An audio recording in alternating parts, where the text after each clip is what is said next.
ഹൃദയശുദ്ധിയുള്ളവർ ഭാഗ്യവാന്മാർ, അവർ ദൈവത്തെ കാണും. Praise the Lord. അനുഗ്രഹിക്കപ്പെട്ട ഒരു പ്രഭാതയാമം വീണ്ടും നമ്മുടെ ജീവിതത്തിൽ കാണുവാൻ കർത്താവ് സഹായിച്ചതിനായി ദൈവത്തെ സ്തുതിക്കുന്നു. പെന്തക്കോസ്റ്റ് മെസ്സഞ്ചർ യൂട്യൂബ് ചാനലിൽ കൂടി ഈ പ്രഭാത സന്ദേശം കേൾക്കുന്ന എല്ലാ പ്രിയപ്പെട്ടവരെയും കർത്താവ് ധാരാളമായി അനുഗ്രഹിക്കുമാറാകട്ടെ. യേശു ഈ ഭൂമിയിൽ വന്ന് നടത്തിയതായ കന്നി പ്രസംഗത്തിൽ ഒരുപാട് ഭാഗ്യവാന്മാരെ പ്രസ്താവിക്കുകയുണ്ടായി, പരിചയപ്പെടുത്തുകയുണ്ടായി. അതിലേറ്റവും പ്രധാനപ്പെട്ട ഭാഗ്യവാനാണ് ദൈവത്തെ കാണാൻ കഴിയുന്ന ഭാഗ്യവാന്മാർ. നമ്മുടെ ജീവിതത്തിൽ നമുക്ക് ദൈവത്തെ കണ്ടേ പറ്റൂ. കാരണം നമ്മൾ ആരോടൊന്നില്ലാതെ ദൈവത്തെ കാണാതെ നമ്മുടെ സങ്കടങ്ങളെല്ലാം ദിവസവും പറഞ്ഞ് നമുക്ക് തന്നെ അത് ദൈവം കേട്ടോ ഇല്ലയോ എന്ന് ഉറപ്പ് വരുത്താൻ കഴിയുന്നില്ല. അത് എല്ലാ മനുഷ്യരുടെയും ജീവിതത്തിലുള്ള ഒരു പ്രശ്നമാണ്.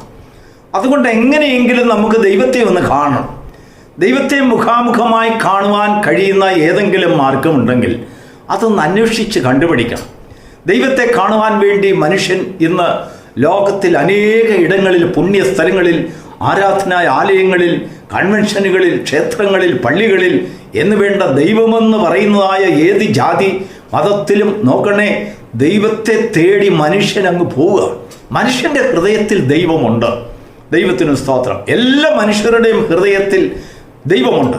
ഒരു മനുഷ്യൻ ദൈവവിശ്വാസം ഇല്ലാത്തവനാണെങ്കിൽ തന്നെയും അവൻ അറിയാത്ത സമയത്ത് അവനെ ഒന്ന് ഭയപ്പെടുത്തി നോക്കൂ. ഉടനെ അവൻ പറയും അയ്യോ എന്ന് നിലവിളിക്കും. എന്താണ് അയ്യോ എന്ന് പറഞ്ഞാൽ? അയ്യനെന്ന് പറഞ്ഞാൽ ദൈവമാണ്. ഒരു ഇന്ത്യക്കാരന് മാത്രമേ അയ്യോ എന്ന് പറയാൻ കഴിയുള്ളൂ. ഒരു ഇംഗ്ലീഷുകാരനെ സംബന്ധിച്ചിടത്തോളം മൈ ഗാഡ് എന്നുള്ളതായി ഇംഗ്ലീഷ് പദം അതിന് ഉപയോഗിക്കും. ഭയത്തിൻ്റെ മുൻപിൽ നമ്മുടെ ബുദ്ധി അല്ലെങ്കിൽ നമ്മുടെ ഹൃദയം അറിയാതെ അഭയം തേടുന്നതായ ഒരു കേന്ദ്രമാണ് ദൈവം. ദൈവത്തിന് മഹത്വം ഉണ്ടാകട്ടെ. നമ്മുടെ ഹൃദയത്തിൻ്റെ ശുദ്ധിയിൽ നമുക്ക് ദൈവത്തെ കാണാൻ കഴിയും. വിശുദ്ധ വേദപുസ്തകത്തിൽ നമ്മുടെ കർത്താവ് ഈ ഭൂമിയിലായിരുന്നപ്പോൾ താൻ പറഞ്ഞതായ കാര്യങ്ങൾ നമ്മളൊന്ന് ശ്രദ്ധ വെച്ചാൽ കർത്താവ് പറയുകയാണ്, എന്നെ കണ്ടവൻ പിതാവിനെ കണ്ടിരിക്കുന്നു. ശിഷ്യന്മാർക്ക് വളരെ താല്പര്യമുണ്ടായിരുന്നു. എങ്ങനെയെങ്കിലും ഈ ദൈവത്തെ, നിന്റെ പിതാവ് സ്വർഗസ്ഥനായ പിതാവെന്ന് പല പ്രാവശ്യം ഞങ്ങളോട് നീ പറഞ്ഞല്ലോ, ഈ പിതാവിനെ കാണുവാൻ കഴിയുന്നത് എങ്ങനെയാണ്? അവരുടെ ചോദ്യത്തിന് മറുപടിയായി കർത്താവ് പറയാണ്, നിങ്ങൾക്ക് എന്നെ കാണാൻ കഴിഞ്ഞു എങ്കിൽ നിങ്ങൾക്ക് പിതാവിനെ കാണാൻ കഴിഞ്ഞു എന്നാണ് അതിൻ്റെ അർത്ഥം. എന്നാൽ പുതിയ നിയമത്തിൽ വരുമ്പോൾ കർത്താവ് ആദ്യമായി ഇൻട്രൊഡ്യൂസ് ചെയ്യുന്നത് നിങ്ങളുടെ ജീവിതത്തിൽ നിങ്ങൾക്ക് ദൈവത്തെ കാണാൻ കഴിയണം. ദൈവത്തിന് സ്തോത്രം. അതിനുള്ളതായ വഴി കർത്താവ് പറഞ്ഞു, എന്നെ കാണുന്നുണ്ടോ നിങ്ങൾ എങ്കിൽ നിങ്ങൾക്ക് ദൈവത്തെ കാണാൻ കഴിയും. അപ്പോൾ ദൈവത്തിൻ്റെ മുഖത്തെ നമ്മൾക്ക് ക്രിസ്തുവിൽ കൂടെ കാണാൻ കഴിയണം. എങ്ങനെയാണ് ക്രിസ്തുവിൽ കൂടെ നമുക്ക് കാണാൻ കഴിയുന്നത്? ക്രിസ്തുവിനെ നമ്മൾ ദൈവമായി ശുദ്ധീകരിക്കുന്നു, നമ്മൾ ദൈവമായി ആരാധിക്കുന്നു.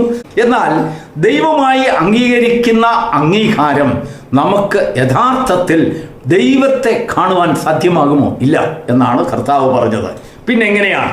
ദൈവത്തെ, ക്രിസ്തുവിനെ ദൈവമായി കാണുന്നവർക്ക് ദൈവത്തെ കാണാൻ കഴിയത്തില്ല. പിന്നെ ആർക്കാണ് കാണുവാൻ കഴിയുന്നത്? ദൈവത്തിലുള്ളതായ മനുഷ്യത്വത്തെ കാണുന്നവനാരോ അവർക്കാണ് ദൈവത്തെ കാണാൻ കഴിയുന്നത്. എന്ന് പറഞ്ഞാൽ നമ്മളിലുള്ളതായ ദൈവികത്വമല്ല, ദൈവികത്വത്തിലുള്ളതായ മനുഷ്യത്വത്തെ നമുക്ക് കാണുവാൻ കഴിയണം.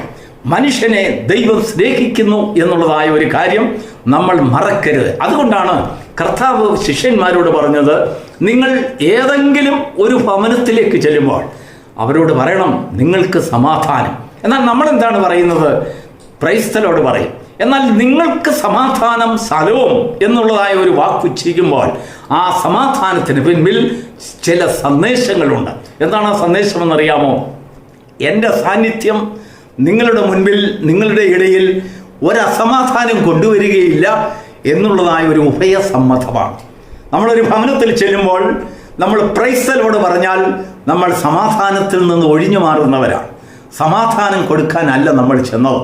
നമ്മൾ ദൈവത്തെ നമ്മൾ സ്തുതിച്ചില്ലെങ്കിലും ദൈവത്തെ സ്തുതിക്കുവാൻ കോടാകോടി ദൂതന്മാരെ ദൈവം അപ്പോയിന്റ് ചെയ്തിട്ടുണ്ട്. ദൈവത്തിന് ആ പ്രൈസലോടിൽ വലിയ പ്രസാദമില്ല. നമ്മൾ പ്രൈസലോട് 1000 പ്രൈസലോട് പറഞ്ഞാൽ ദൈവത്തിന് എന്താ കാര്യം? അതുകൊണ്ട് ദൈവമൊന്നും ബെനിഫിറ്റ് ചെയ്യുന്നില്ല. എന്നാൽ നമ്മളൊരു ഭവനത്തിൽ ചെന്നാൽ ഒരു വ്യക്തിയെ കാണുമ്പോൾ നിങ്ങൾക്ക് സമാധാനം എന്ന് പറയുമ്പോൾ സഹോദര സഹോദരി അല്ലെങ്കിൽ പ്രിയ മാതാവേ പിതാവേ കുഞ്ഞുങ്ങളെ, എൻ്റെ സാന്നിധ്യം നിങ്ങൾക്ക് ഒരു അസമാധാനവും ഉണ്ടാക്കുകയില്ല എന്ന് ഞാൻ ഉറപ്പ് തരുന്നു എന്നുള്ളതായ ഒരു സമ്മതം. ഇത് വളരെ ബുദ്ധിമുട്ടാണ്. അതാണ് കർത്താവ് പറഞ്ഞത്, നിങ്ങൾ എന്നെ കാണുന്നുണ്ടെങ്കിൽ, എന്നെ ദർശിക്കുന്നുണ്ടെങ്കിൽ നിങ്ങൾക്ക് ദൈവത്തെ കാണുവാൻ കഴിയും. അതായത് ദൈവത്തിലുള്ളതായ മനുഷ്യത്വം നിങ്ങൾക്ക് കാണാൻ കഴിയുന്നുണ്ടോ? ദൈവത്തിൽ മനുഷ്യത്വമുണ്ട്, ദൈവത്തിൽ മനുഷ്യ സ്നേഹമുണ്ട്, ദൈവത്തിൽ മനുഷ്യനോടുള്ളതായ ബഹുമാനവും ആദരവുമുണ്ട്. അത് തിരിച്ചറിയുന്നുവെങ്കിൽ നമ്മൾ ക്രൈസ്തലോടല്ല, സമാധാനം നമ്മൾ ഘോഷിക്കുന്നവരായിരിക്കും. കാരണം നമ്മൾ സമാധാനത്തിൻ്റെ പുത്രന്മാരാണ്. സമാധാനത്തിന് മുമ്പ് കർത്താവ് പറഞ്ഞു, സമാധാനം ഉണ്ടാക്കുന്നവർ ഭാഗ്യവാന്മാർ, അവർ ദൈവത്തിൻ്റെ പുത്രന്മാർ എന്ന് വിളിക്കപ്പെടും. അപ്പോൾ ദൈവപുത്രന്മാർ കൂടുന്നതായ സ്ഥലത്തിൽ ദൈവത്തിൻ്റെ മുഖത്തെ കാണുവാനുള്ള ഒരു വാഞ്ചയുണ്ടാകും. എന്നാൽ ദൈവത്തെ കാണുവാൻ എവിടെ പോകണം എന്നുള്ളതാണ് വലിയൊരു ആശയം. അത് എവിടെ പോയാൽ ദൈവത്തെ കാണും? ക്ഷേത്രത്തിൽ പോയാൽ പറ്റുമോ? പള്ളികളിൽ പോയാൽ പറ്റുമോ? എവിടെ പോയിരുന്നാലും നിങ്ങൾക്ക് ദൈവത്തെ കാണാൻ കഴിയില്ല. അങ്ങനെയുള്ള സ്ഥലങ്ങളിൽ ഒന്നും ദൈവമില്ല.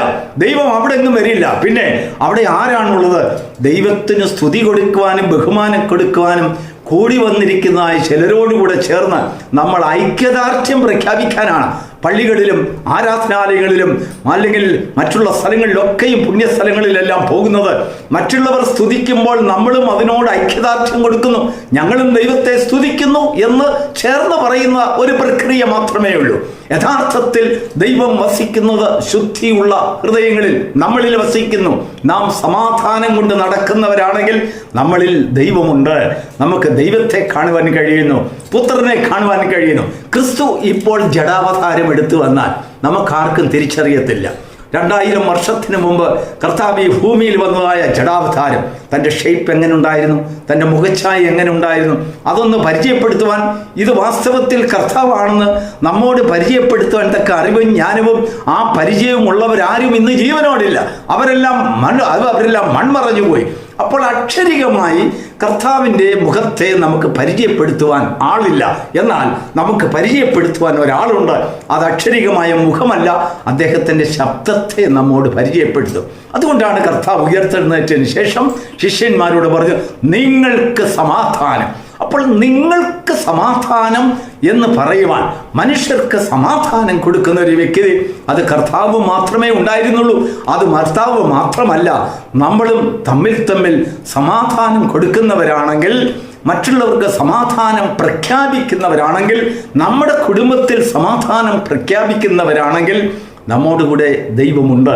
നമുക്ക് ദൈവത്തെ കാണുവാൻ കഴിയും. ദൈവത്തിൻ്റെ ശബ്ദം കേട്ട് നമുക്ക് തിരിച്ചറിയണം. യോഹന്നാൻ അപ്പോസ്തലൻ കർത്താവിനെ പരിചയപ്പെടുത്തുന്നതായ ഭാഗത്തേക്ക് നമുക്കൊന്ന് കടന്നു വരാം. യോഹന്നാന്റെ സുവിശേഷം 1-ാം അധ്യായത്തിൽ താൻ പറയുകയാണ്, ആദിയിൽ വചനമുണ്ടായിരുന്നു, വചനം ദൈവത്തോടു കൂടിയായിരുന്നു, വചനം ദൈവമായിരുന്നു. അതിൻ്റെ 14-ാം വാക്യത്തിലേക്ക് നമ്മൾ കടന്നു വരുമ്പോൾ താൻ പറയുകയാണ്, വചനം ജഡമായി തീർന്നു, കൃപയും സത്യവും നിറഞ്ഞവനായി നമ്മുടെ ഇടയിൽ പാർത്തു. അപ്പോൾ നമ്മുടെ ഇടയിൽ പാർത്തിരുന്ന ആ ജഡം ഇപ്പോൾ ജഡത്തിലല്ല, ജഡം വിട്ടു. താൻ ആത്മാവിലായി, താൻ സ്വർഗാരോഹണം ചെയ്തു. വീണ്ടും താൻ ശബ്ദമായി തീർന്നു. ദൈവത്തിൻ്റെ ശബ്ദമാണ് നമുക്കിന്ന് ദൈവികമായി നമ്മുടെ ഹൃദയങ്ങളിൽ നമുക്ക് പ്രത്യക്ഷപ്പെടുന്നതായി ദൈവശബ്ദം. നമ്മുടെ അന്തരംഗങ്ങൾ അത് ദൈവത്തിൻ്റെ സാന്നിധ്യമെന്ന് നമുക്ക് വെളിപ്പെടുത്തുന്നത് അങ്ങനെയാണ്. നമുക്കെല്ലാവർക്കും ഒരു രീതിയിൽ അല്ലെങ്കിൽ വേറൊരു രീതിയിൽ ദൈവശബ്ദം കേട്ടവരാണ്. എൻ്റെ ഒരു അനുഭവത്തിൽ കൂടെ പറഞ്ഞാൽ, ഒരിക്കൽ പൂനെയിൽ നിന്നും ബോംബെയിലേക്ക് ഞാൻ വാഹനം ഓടിച്ചു പോകുമ്പോൾ, അന്ന് ഞാൻ ഒരു ഡ്രൈവറായിട്ട് ജോലി ചെയ്യുകയാണ്.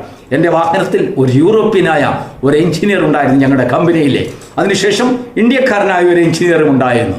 വൈകിട്ട് 6 മണിക്കാണ് പൂനെയിലെ മീറ്റിംഗ് കഴിഞ്ഞ് ബോംബെയിലേക്കുള്ള യാത്ര തുടങ്ങിയത്. വണ്ടിയിൽ കയറുമ്പോൾ തന്നെ അവർ നന്നായി മദ്യപിച്ചിരുന്നെന്ന് എനിക്ക് മനസ്സിലായി. അവർ മദ്യപിച്ചിരുന്നെങ്കിൽ അവർ എന്നോട് പറയുകയാണ്, 8:30-ക്കുള്ളതായ ഫ്ലൈറ്റിന് ആ യൂറോപ്യൻ സഹോദരൻ എഞ്ചിനീയർക്ക് സാന്താക്രൂസ് എയർപോർട്ടിൽ ചെന്നിരിക്കണം. നിർബന്ധമാണ്, എങ്ങനെയെങ്കിലും പൂനെയിൽ നിന്ന് 8:30-ക്ക് മുമ്പായിട്ട് വാഹനം അവിടെ എത്തണം. നോക്കൂ, കണ്ടാല ഘാട്ടിൽ കൂടെ ആ വാഹനം 8:30-ക്ക് ആ സാന്താക്രൂസ് എയർപോർട്ടിൽ ചെല്ലുക എന്ന് പറഞ്ഞാൽ അസാധ്യമാണ്. വൈകിട്ട് ആ കോടമഞ്ഞും ഇരുട്ടും വ്യാപിച്ചുകൊണ്ട് മുന്നിലുള്ളതായ വാഹനങ്ങളെ തിരിച്ചറിയാൻ കഴിയാതെ നമ്മുടെ മുൻപിലുള്ളതായ വാഹനത്തിൻ്റെ പുറകിലത്തെ ആ ബ്രേക്ക് ലൈറ്റും ആ യെല്ലോ ലൈറ്റും മാത്രമേ നമുക്ക് കണ്ടതൊരു മുന്നിൽ പോകുന്ന വാഹനമാണ്. ആ ലൈറ്റ് കണ്ടുകൊണ്ട് വേണം നമ്മൾ അതിനെ അനുധാവനം ചെയ്യുവാൻ. കുറ്റിരുട്ട്, ആ കണ്ടാല കാട്ടിലൊന്നും സ്ട്രീറ്റ് ലൈറ്റ് ഇല്ല. ഒരിടത്ത് വന്നപ്പോൾ എൻ്റെ വാഹനത്തിൻ്റെ ബോണറ്റിൽ ഒരു ശക്തിയായിട്ട് ഒരാൾ കൈകൊണ്ടടിച്ചു. സ്റ്റോപ്പ്! എനിക്ക് വളരെ ഭയപ്പെട്ടു. ഞാൻ സഡൻ ബ്രേക്ക് ഇട്ടു, ഹാൻഡ് ബ്രേക്ക് ഇട്ടു. പുറമോട്ട് നോക്കിയപ്പോൾ ആ രണ്ട് സഹോദരങ്ങളും ആ എഞ്ചിനീയേഴ്സ് വളരെ കൂർക്കം വലിച്ചുറങ്ങുകയാണ്. ഒരു കാര്യം എനിക്ക് മനസ്സിലായി, അവരല്ല എന്നെ വിളിച്ചത്. ഞാൻ വണ്ടിയുടെ ഡോർ തുറന്നു, ഹാൻഡ് ബ്രേക്ക് ഇട്ടതിന് ശേഷം ഓടിച്ചെന്ന് എൻ്റെ വാഹനത്തിന് ഒരട വെച്ചു. അങ്ങോട്ട് മുന്നോട്ട് വണ്ടി പോകാതിരിക്കാൻ വേണ്ടി ചുറ്റും നോക്കി. ആരാണ് വിളിച്ചത്? ആരെയും കണ്ടില്ല, ഒരുത്തരെയും കാണുന്നില്ല. എന്തായാലും അപ്പോൾ എനിക്ക് സംശയം തോന്നി, ആരോ എന്നെ എൻ്റെ വാഹനത്തിലടിച്ച് ശക്തിയായി വിളിച്ചു എന്നുള്ളത് പരമാർത്ഥം തന്നെ. ഞാൻ അതിൻ്റെ ചുറ്റോടിയുറ്റം നടന്നു നോക്കിയപ്പോൾ വാഹനത്തിൻ്റെ ഫ്രണ്ടിലെ ഇടതുവശത്തെ ടയർ ഒരു കൊക്കയിലേക്ക് മറിഞ്ഞ് നിൽക്കുകയാണ്. 1 ഇഞ്ച് കൂടെ ഞാൻ നീങ്ങിയാൽ എൻ്റെ വാഹനവുമായി ഏതാണ്ട് 400 അടി താഴ്ചയിലേക്ക് ഞാൻ ആ വാഹനവുമായി വീഴാൻ പോവുകയാണ്. അപ്പോൾ എന്നെ വാഹനത്തെ നിർത്താൻ പറഞ്ഞ വാക്കേതാണ്? ശബ്ദമേതാണ്? നിങ്ങൾ പറയും. ആ ശബ്ദത്തിന് നിങ്ങൾ എന്ത് പേരിടും? ഇതെനിക്ക് മാത്രമല്ല, നിങ്ങൾ ഓരോരുത്തർക്കും ഇങ്ങനെ തലനാരിഴയ്ക്ക് രക്ഷപ്പെടുവാൻ നിങ്ങളെ രക്ഷപ്പെടുത്തിയ ചില ശബ്ദ തരംഗങ്ങൾ കാണും. ഇതാണ് ദൈവത്തിൻ്റെ സാന്നിധ്യം. പക്ഷെങ്കിൽ ആ ദൈവത്തിൻ്റെ സന്നിധിയിൽ നിന്ന് പുറപ്പെടുന്നതായ വാക്കുകൾക്ക് ഒരു ശക്തിയുണ്ട്, ഒരു ബലമുണ്ട്. ആ ബലം എങ്ങനെയാണ് നമുക്ക് ദൈവത്തെ മറ്റുള്ളവർക്ക് പരിചയപ്പെടുത്തി കൊടുക്കുന്നതെന്ന് അറിയാമോ? സമാധാനം ഘോഷിക്കുന്നവരായി. നമ്മൾ സമാധാനത്തിൽ നിന്ന് ഒളിച്ചോടുമ്പോൾ പ്രൈസ് ദി ലോർഡ് പറയും. ഒരു ഇംഗ്ലീഷ് ഭാഷ നമ്മൾ അങ്ങ് ഉപയോഗിക്കും. അറിയാമെങ്കിലും അറിയാത്തില്ലെങ്കിലും അറിയാവുന്നവരോടും അറിയാത്തവരോടും ഉള്ളതായ ഒരു പ്രൈസ് ദി ലോർഡ് അല്ല ദൈവത്തെ പരിചയപ്പെടുത്തുന്നത്. നിങ്ങൾക്ക് സമാധാനം എന്ന് പറഞ്ഞ് പരിചയപ്പെടുത്തുന്ന വ്യക്തി ഏതോ അവനിൽ മാത്രമേ ദൈവത്തിൻ്റെ സാന്നിധ്യമുള്ളൂ. അവൻ പറയുന്ന ഒരു വാക്ക് ആ സമാധാനം എന്ന് പറയുമ്പോൾ നിങ്ങൾക്ക് എൻ്റെ സാന്നിധ്യം കൊണ്ട് എന്നിൽ നിന്ന് അസമാധാനം ഉണ്ടാകത്തില്ല എന്നുള്ളതായ ഒരു ഉറച്ച തീരുമാനം അവർക്ക് കൊടുക്കുകയാണ്, ഒരു ഉറപ്പ് കൊടുക്കുകയാണ്. എൻ്റെ സാന്നിധ്യം, ഞാൻ നിങ്ങളോടുകൂടെ നിങ്ങളുടെ മുൻപിൽ നിൽക്കുമ്പോൾ, നിങ്ങളുടെ ഭവനത്തിൽ വരുമ്പോൾ, നിങ്ങളുടെ ഇടയിൽ പാർക്കുമ്പോൾ എൻ്റെ സാന്നിധ്യം നിങ്ങൾക്ക് അസമാധാനം ഉണ്ടാക്കുകയില്ല. ശലോം! ദൈവത്തിൻ്റെ സമാധാനം മറ്റുള്ളവരിലേക്ക് നാം പകരപ്പെടുന്നവരായി തീരുമ്പോൾ അവിടെയാണ് ദൈവത്തെ നമുക്ക് കാണുവാൻ കഴിയുന്നത്. അങ്ങനെ നിങ്ങളൊന്ന് പറഞ്ഞു നോക്കൂ, നമ്മുടെ ഹൃദയത്തിൽ വസിക്കുന്നതായ ദൈവത്തിൻ്റെ സാന്നിധ്യം ഒരാൾ രൂപത്തിൽ നമ്മുടെ മുൻപിൽ പല അനർത്ഥ സമയങ്ങളിലും മരുഭൂമിയിൽ വിളിച്ചു പറയുന്നവരുടെ ശബ്ദമാവിതെന്നുള്ളതായ ഒരു രൂപേണ നമ്മുടെ മുൻപിൽ മരുഭൂമിയിൽ നമുക്കൊരു ശബ്ദം പോലെ അത് പ്രത്യക്ഷപ്പെടും. ആ ശബ്ദത്തിങ്കൽ നമ്മുടെ കണ്ണുകൾക്കും ഹൃദയദൃഷ്ടികൾ കൊണ്ടും ഒരു ദൈവ സാന്നിധ്യം നമുക്ക് അനുഭവിച്ചറിയുവാൻ കഴിയും.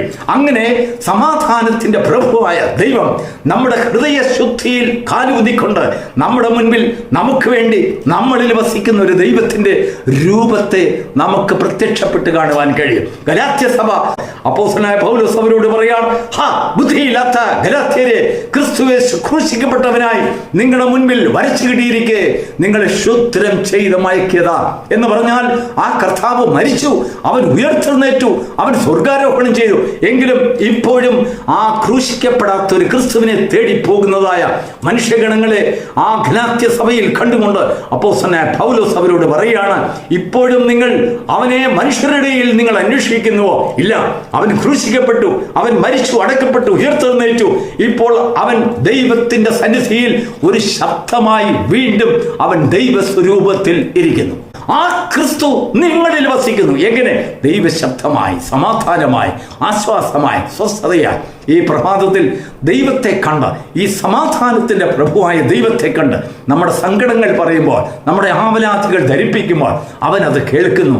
അവൻ നമുക്ക് സമാധാനം തരുന്നു. സകല ബുദ്ധിയെയും കവിയുന്ന സമാധാനം കൊണ്ട് നമ്മെയും നമ്മുടെ ഭവനത്തെയും നിറയ്ക്കുന്നു. ആ സമാധാനം അനുഭവിക്കുവാനുള്ള ഒരു ഭാഗ്യം ഈ പ്രഭാതത്തിൽ നമുക്ക് നൽകുമാറാകട്ടെ. ആ ദൈവത്തെ കാണുവാനുള്ളതായ ഒരു വലിയ ഭാഗ്യമുള്ള ജനമായി, മക്കളായി, കർത്താവിൻ്റെ മക്കളായി തീരുവാൻ തക്കവണ്ണം ദൈവം നിങ്ങളെ ഓരോരുത്തരെയും ഈ വചനങ്ങളാൽ സഹായിക്കുമാറാകട്ടെ. God bless you.